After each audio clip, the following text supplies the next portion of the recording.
Hello and welcome to another Fantasy Premier League video. My name is Steve and today we're taking a look at the essential strategy to be employed for the final 3 weeks before we get a full team refresh through unlimited transfers across the World Cup. And that strategy is known as dead ending your team. So I did a video earlier in the season on dead ending, and you'll see a little notification floating up above in the screen if you would like to go and take a look at that. But considering that we will get a full team refresh between games 16 and 17, we are essentially dead ending our teams into the World Cup, which is very similar to what we would do if we are heading into a wildcard.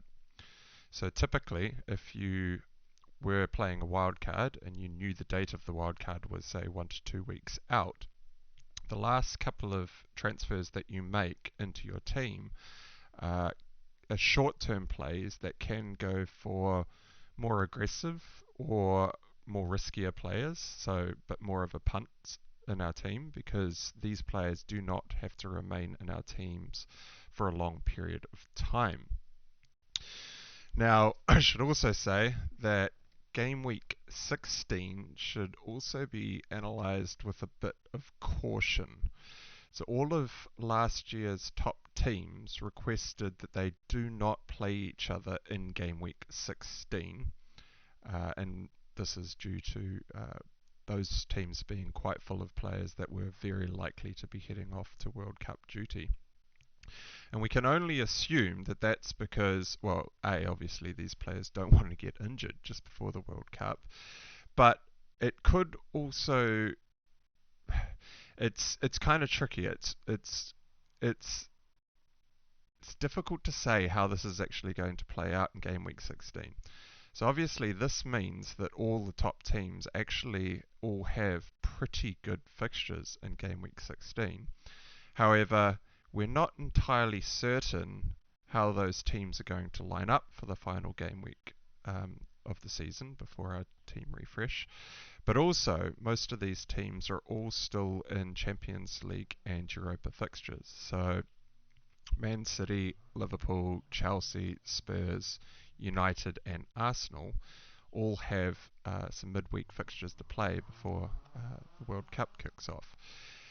At the time of recording, there were 2 Champions League fixtures played this morning on Wednesday the 26th, and that was Man City versus Borussia Dortmund and Chelsea versus Red Bull Salzburg. Now, Man City actually fielded an incredibly strong team against Borussia Dortmund. We had Foden playing 80 minutes, Marius got the full 90.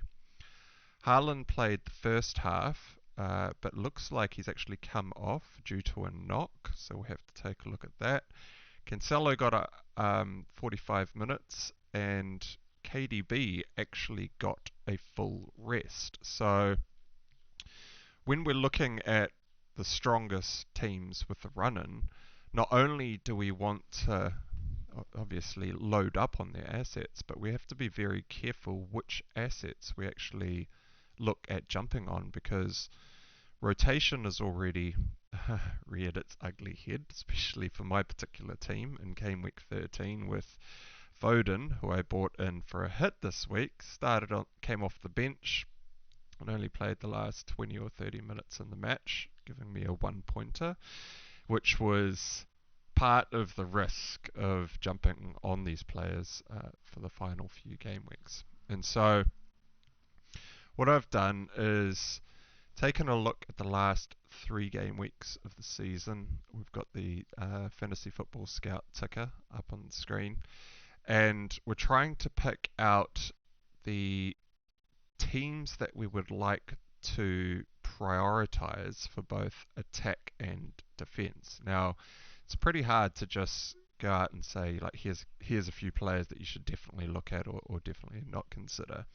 It all kind of boils down to teams and keeping up to date with who's getting minutes midweek, how many minutes are they playing, does that mean they're more likely for rotation, especially this game week on the weekend. we have to have a little bit of a think about what is likely to happen in Game Week 16. So all the top teams have pretty tasty fixtures in Game Week 16, but like I said, we're not entirely sure how they're all going to line up. There's also the suspension tightrope to take into consideration as well, and so it's a bit of a minefield in terms of which players are actually even going to start the games at the weekend and for the next couple of game weeks. But, well, we can probably draw a few conclusions for certain teams. So let's just jump straight into the attack, because I think the teams out there with the best attacking fixtures look like they are lining up to have the highest points potential for the remaining 3 game weeks. And so top of that list would be Man City, who have an away fixture to Leicester this game week, and then 2 home matches against Fulham and Brentford. And so the attacking assets for City look like they have probably the highest points potential out of all teams for the last 3 game weeks. And so this team should be a team that we are looking to at least get 2 assets in for the last 3 game weeks, but ideally you would want 3. And so I'll just say that everyone out there has probably got Haaland in their teams, and we do have a little bit of a headache there with him currently being flagged with a 75% chance of playing at the weekend. At the time of recording, it's still quite early after the Champions League fixture, and so we're not entirely sure exactly how bad that knock was. Or if we should even really consider selling him, because pretty much most managers out there would have picked up Haaland very early on and built up quite a lot of value in this player. And if he's only out for 1 game week, and that happens to be the one against Leicester, then the last 2 fixtures against Fulham and Brentford are really good fixtures. And if you do choose to swap him out, you have to make sure that you've got enough either money in the bank or whatever transfers that you are lining up for the next 2 game weeks, that you know that you will be able to, say, drop down a spot somewhere else in order to regain the value that you lost in Haaland in order to bring him back in. Now, so Haaland's probably, or should be, top of the list in terms of the best attacker in Man City. And then the next closest 2 would be Foden and Kevin De Bruyne. Now, KDB had a full rest, as I said, in the Champions League fixture, and he's actually quite a tricky player to fit into our teams. Assuming most of us out there already have Cancelo, and like I said, well, Man City's run of fixtures are great. They also have very good defensive looking fixtures, so the potential for clean sheets is very high up the list. And so I'd say a lot of people out there's already got Cancelo in their teams as well. And so we're really only looking to fill up that 3rd spot with either a Foden or a KDB. Or for the very pro-risk, ultra-aggressive manager, potentially even a switch out of for Cancelo in order to bring in both Foden and KDB into your teams could be on the cards as a play for the next 3 game weeks. Although that obviously uses 2 transfers, and so you would either need 1 free transfer already built up in the bank, or to take a hit this week. Now, talking about hits, there are only 3 game weeks left, and so if you are looking to take a hit, the closer that we get to the game week 16, the less time that there is for that player that you're spending the -4 points on for those players to actually return that 4 points and better. And so each week that goes by, the return on your hit diminishes severely, unless of course you had like an epic run of fixtures. And so let's say Man City were playing the bottom 3 teams in the league, you could quite easily justify taking a hit for one of those players to bring in.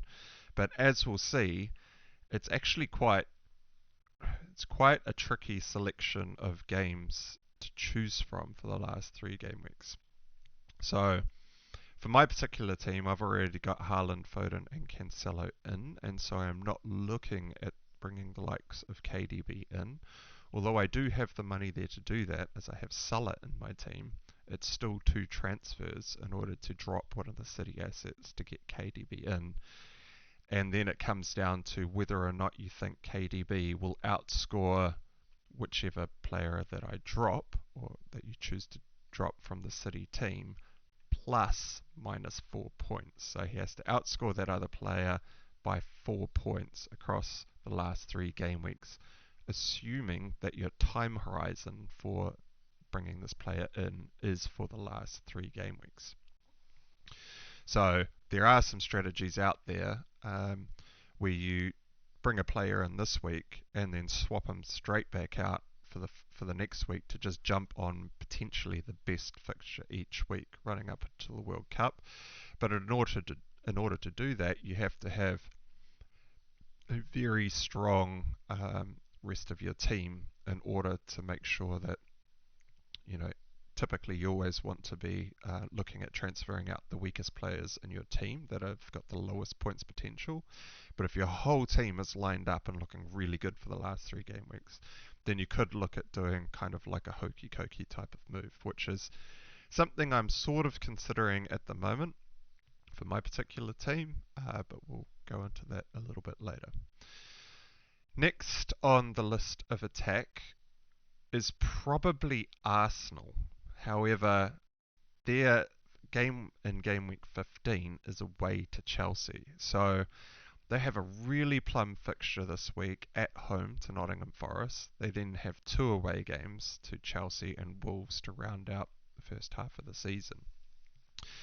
And having watched what Nottingham Forest did against Liverpool, they will almost certainly use the exact same tactics when they line up against Arsenal, and that was basically to have a 4-5-1 type deep structure where even the striker is playing very deep, and they almost had no outball for large periods of that match, but they defended extremely well. Now, Liverpool, to be fair, played a pretty terrible game, all things considered. They definitely had their opportunities to score. Salah, for instance, had a clear shot about 8 yards out in the penalty box with a ball that was dunked over the top, and he can just completely miss the ball. It was a complete air swing. And so, I mean, if he connects with that and gets it on target, it's a pretty strong opportunity. And so Nottingham Forest should have probably conceded in that game. Nico Williams sitting on my bench in 3rd spot with 6 points was relatively annoying. But so Arsenal's points potential for Nottingham Forest, I think they'll still probably get 2 or 3 goals in this game, and they are at home, which makes it a lot more better of a fixture as opposed to potentially going away to Nottingham Forest. But then they have 2 away fixtures against 2 very good defensive teams. Chelsea being an all-round good team, but Wolves being known as quite a defensive unit. And so if you were looking to jump on to one of the Arsenal attacking assets in Martinelli, Saka or Gabriel Jesus, it's really only this Nottingham Forest fixture that looks like there's a whole bunch of goals up for grabs if they can break down the 10-man defence of Nottingham Forest. And so when we look at the last 3 weeks of fixtures, we need to take them as basically a set, or as a whole, and you have to look at what are the best 3 players, not necessarily to buy this week. Maybe the best strategy for your particular team is to pick up 2 assets next week. And so this week you're looking at even banking a transfer in order to do that for free next week. Or if you've got a really strong team, you could say, this is something I'm potentially considering. I've got Jared Bowen in my team, who is away to Manchester United this week. I could go Bowen to Saka for this one game week and then potentially switch back to Bowen for the last two game weeks, although um, both fixtures are at home to Crystal Palace and Leicester. Crystal Palace have been one of the teams that have conceded the highest number of shots in the box, and of course we all know how bad Leicester's defence has been, although they have kept, I think, 4 clean sheets in the last 5 or 6 game weeks, and so potentially their defence is tightening up at the back, and so that's one of the options, for example, that I'm looking at in my team, and whether or not that play is going to work out better, or if I just hold Jared Bowen through the Manchester United fixture in order to already have him set up for the 2 last home games against Crystal Palace and Leicester, and looking at spending that transfer elsewhere, or potentially banking it in order to make 2 more aggressive transfers in game week 15 for the last 2 game weeks of the season. So I should mention the only other very high up the list attacking team that I can see is probably Crystal Palace, and I say this with a bit of warning. Crystal Palace, you're probably looking at the likes of Zaha, maybe Eze or Elise potentially, but you have to look at minutes and how much time they're getting on the pitch and where the chances are falling to at the moment. They have Southampton at home this week, and then they're away for the final 2 game weeks of the season to West Ham and Nottingham Forest. And so Crystal Palace attack, I mean, we probably see only a couple of goals in the Southampton game, maybe 2 to 3 goals in the Nottingham Forest game in game week 16, but that West Ham away fixture in the middle is you'd probably put that down as a West Ham win, and whether or not Crystal Palace even managed to score here. And so the reason I bring it up is you really need to sit down and think about how many goals, when we're looking at attack, how many goals are likely to go in each of these fixtures, because each different fixture is actually really important in these last 3 game weeks. It's not depending on the strategy that you employ. Switching from player to player to jump on the best fixture might be the most meta strategy going forward. However, it does tie up your transfers each week, and if you also have other players in your squad that are walking suspension tightrope, you may be forced into transferring a player that you hadn't planned on transferring, or taking a hit in one of the next 2 game weeks in order to field a full 11. Or if your bench is strong enough, potentially you just carry that 1 week domestic suspension if one of these players does pick up their 5th yellow card. Now, in terms of the other teams for attack, I've got down 2 separate teams under the category of punts, or say more risky teams to jump on. We have Man United, who have 2 away fixtures in 15 and 16 to Aston Villa and Fulham, but a home fixture this week against West Ham. Now, West Ham are no mugs. They will probably set up with a relatively defensive structure against Manchester United, and so this does not look like a very high-scoring, free-flowing game. But if you do manage to jump on one of those assets at Manchester United, like Rashford or potentially Anthony,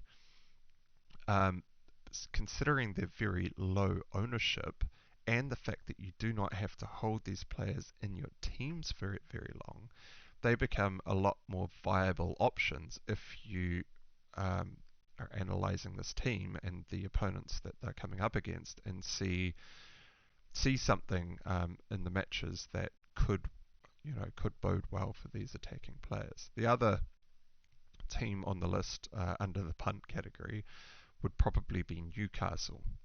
They have a very nice fixture at home against Aston Villa this week. Then they're away to Southampton in game week 15, who is another defensively frail team. But then they round off game week 16 with a home fixture to Chelsea.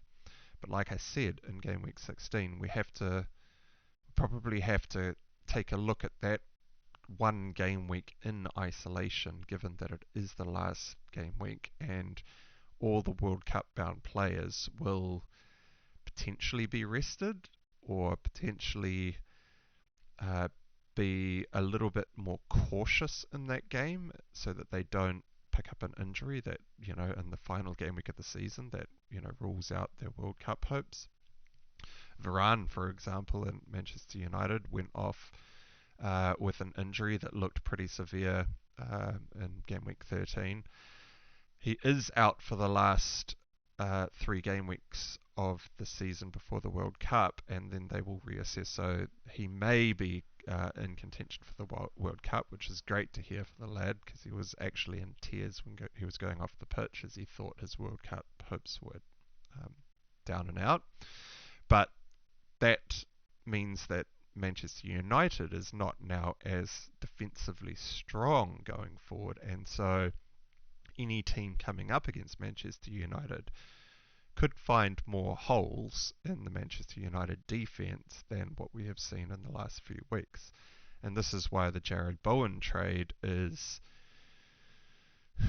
still being contemplated in my mind. Like, if we don't have Varane and we're playing either Lindelof or Maguire, if he's even fit to play, it does hurt the clean sheet potential for Man United quite a lot. And so the attacking players for these teams do kind of go up in terms of points potential for those fixtures there. Now, if we move across to defense, finding a clean sheet at the moment is like looking for a needle in a haystack. Looking at these fixtures, Man City would be top of the list in terms of clean sheet potential. Like I said, they're away to Leicester, and then they have 2 home games against Fulham and Brentford. Next closest on the list is probably Arsenal, although they do have a tricky run of fixtures. Nottingham Forest is probably the most bankable clean sheet of any fixture that you could see. It's a home fixture, but then they're away to Chelsea, which does not look like an easy clean sheet. But then they're away to Wolves, and Wolves are not really known for scoring a prolific amount of goals. If they do manage to win a game, it's usually 1-0 or 2-0 or 2-1. They don't go out and thrash teams 3, 4, 5 goals. And they don't actually set up a lot of chances from in the box, and so a lot of the shots from Wolves actually come from outside the 18. And so you could probably say that Nottingham Forest and Wolves are quite bankable clean sheets. And then maybe they do a number on Chelsea at Stamford Bridge in game week 15. But that is quite a tricky fixture for Arsenal to be playing in that game week. And the rest of the teams that I have down here for defensive clean sheets are all under the category of punts. Probably have Everton at the top of the list with 2 away fixtures in game weeks 14 and 16. So they go away to Fulham, at home to Leicester, and then away to Bournemouth. Now, a gambling man would probably say that they could sneak 2 clean sheets in this run of fixtures. If not, you'd probably bank on 1. So this is not great options for clean sheets. You then have Crystal Palace. They also have 2 away fixtures in the final 3. They have a great fixture this week at home to Southampton, which looks like it's got high potential of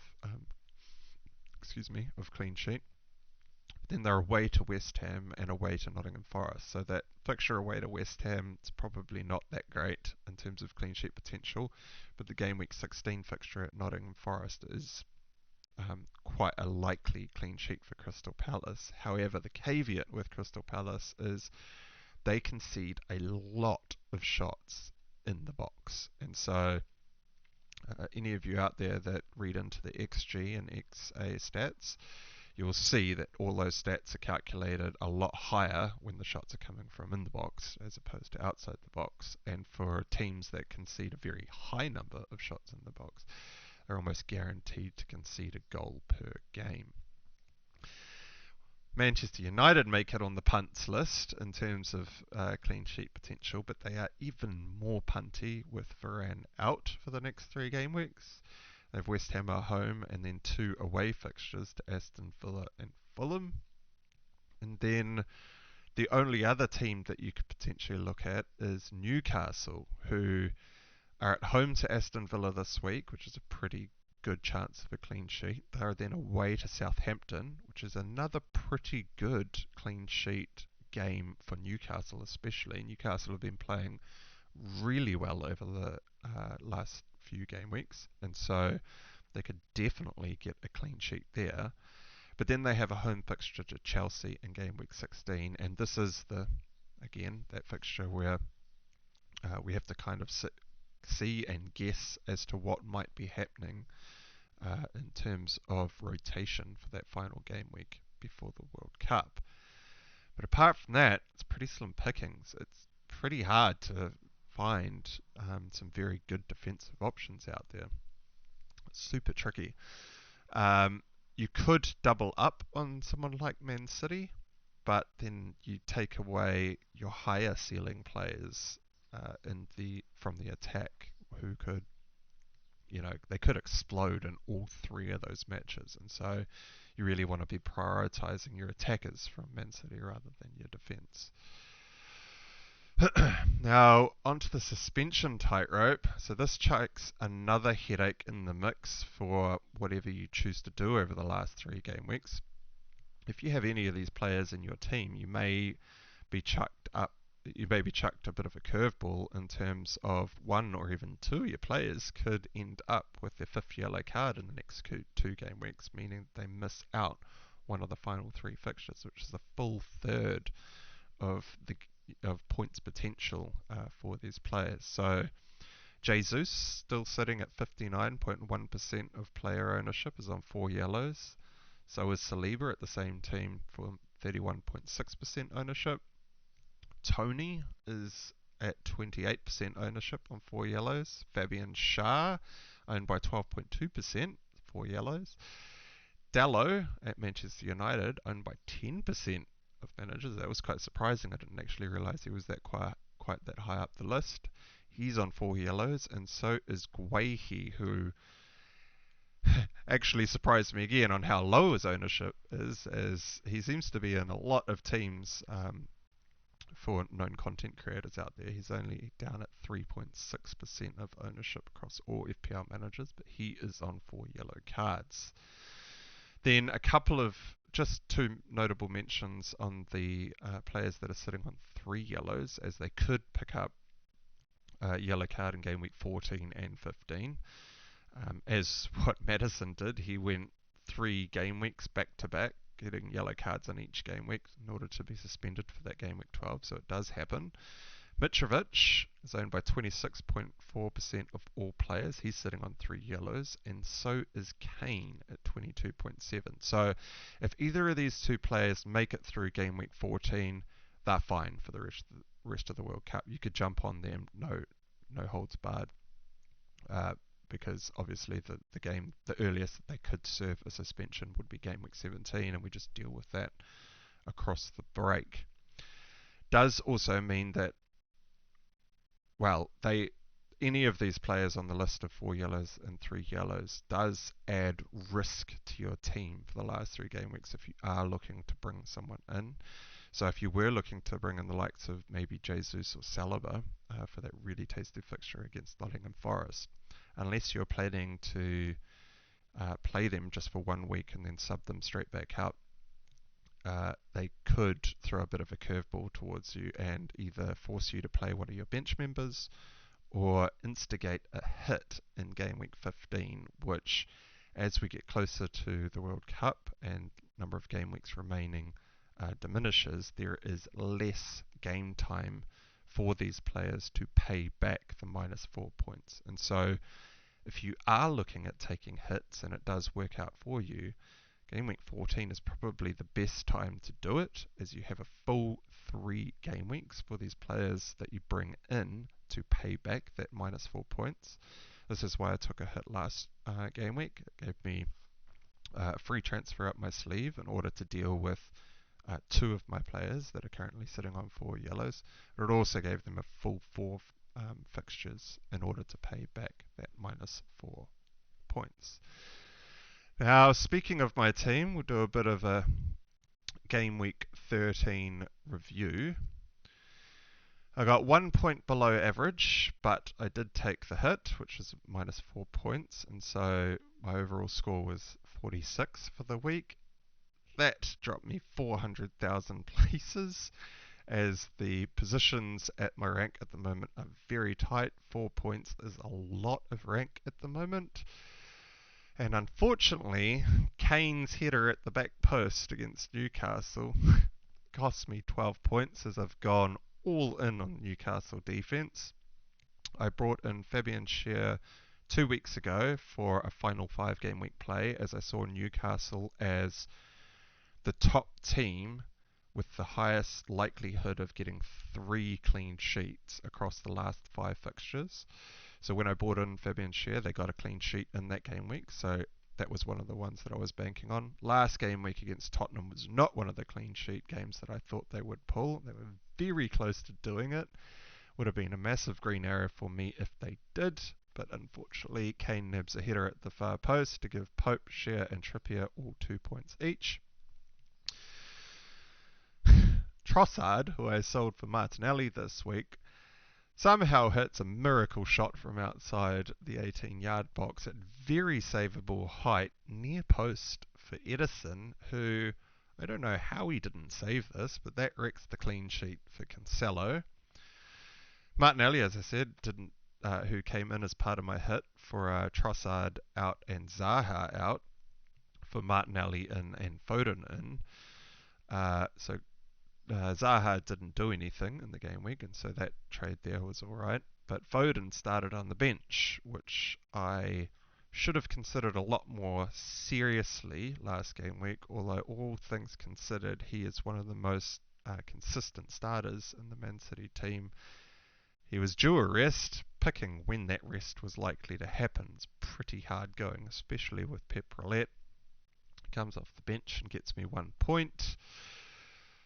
Bowen, who I bought in for Madison in game week 13, missed a penalty in game week 13 to earn 0 points. Actually was off the pitch for the last, I think, 10 minutes or so, and they got a penalty in the last 2 minutes of game time, which Bowen was not on the pitch to take. Super frustrating. We're not even sure if Bowen's still on penalties after that miss. It would have been very nice to see him walk up and take that penalty and sink it, as that would have been very valuable points for my team this week, but they keep the clean sheet. He comes in with 3 points. Salah had a horrible game against Nottingham Forest. As I said, he missed that air swing in the box. He just did not seem to be involved. He was playing up front and a lot more centrally.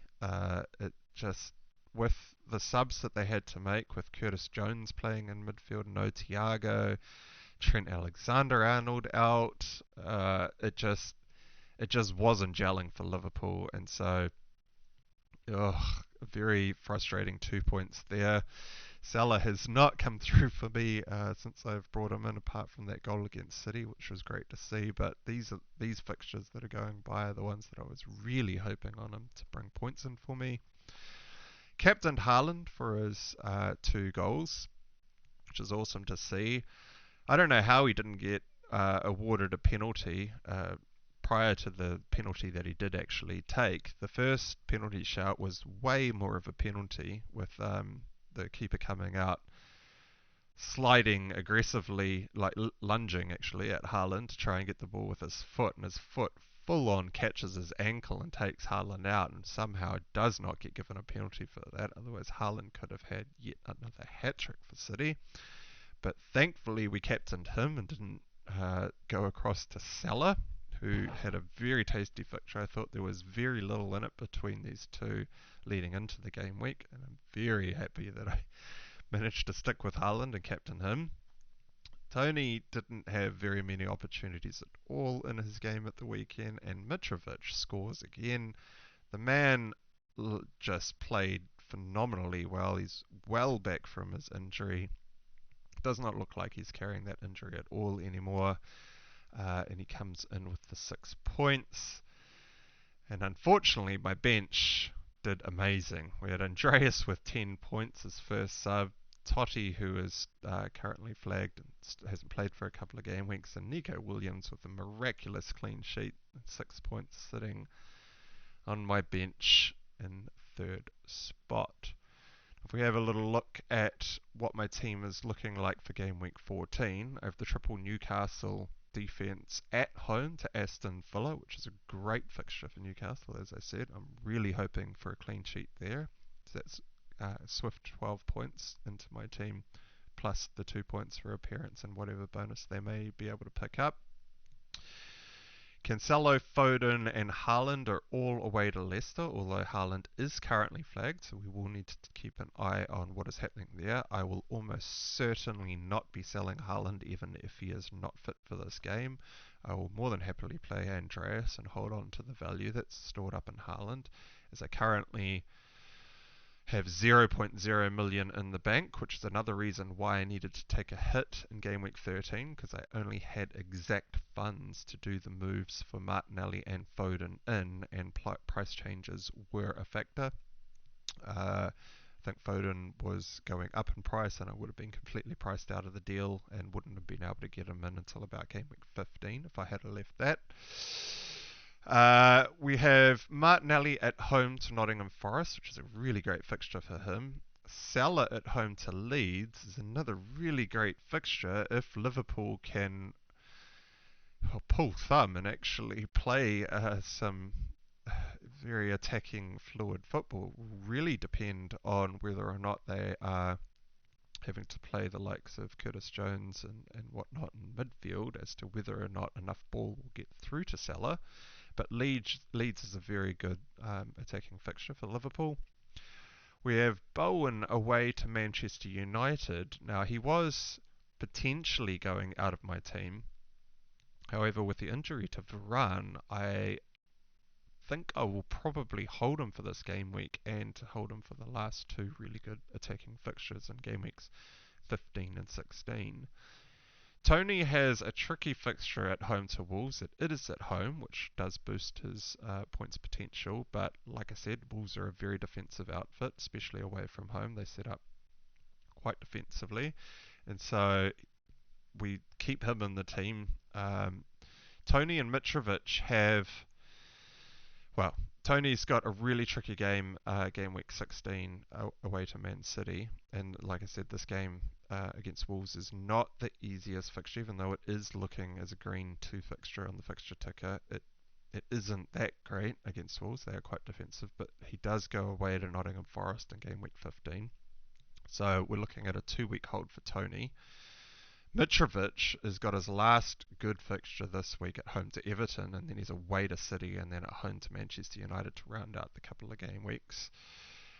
So I do have to consider whether or not I actually want to be playing Mitrovic in those last 2 game weeks, and if I don't, then one of my transfers is already kind of pre-planned as a forward switch. However, Tony and Fabian Schär are both sitting on 4 yellows as well, and so I may be forced into a transfer for one of these players, or playing either Andreas in the spot of either of those two, or potentially even playing Nico Williams if Fabian Schär is out or picks up his 5th yellow. But all things considered, the team is lining up pretty well for game week 14. The planning has come in quite well. We will need to keep an eye on the remaining fixtures for UCL and Europa. So at the time of recording, we still have Liverpool, Spurs, Arsenal and Manchester United all still to play Thursday and Friday before the fixtures on the weekend. But once we see who gets through and survives with no injuries and see what's actually happening with Haaland, we'll have a better idea of what kinds of transfers we're looking at making. I'm considering Bowen to Saka, or probably just rolling this game week in order to deal with Shah or Tony and get potentially game week 15 or 16. But to play a bit more aggressively in the last 2 game weeks of the season, where we can look at really punty options or really low ownership, more riskier plays for the last 2 game weeks of the season. So that's it for this video. If you did make it this far through the video, please do consider giving it a like. And if you do like the content, hit the big red subscribe button to be notified about more content coming your way shortly. And until next time, I'll catch you again soon. Cheers.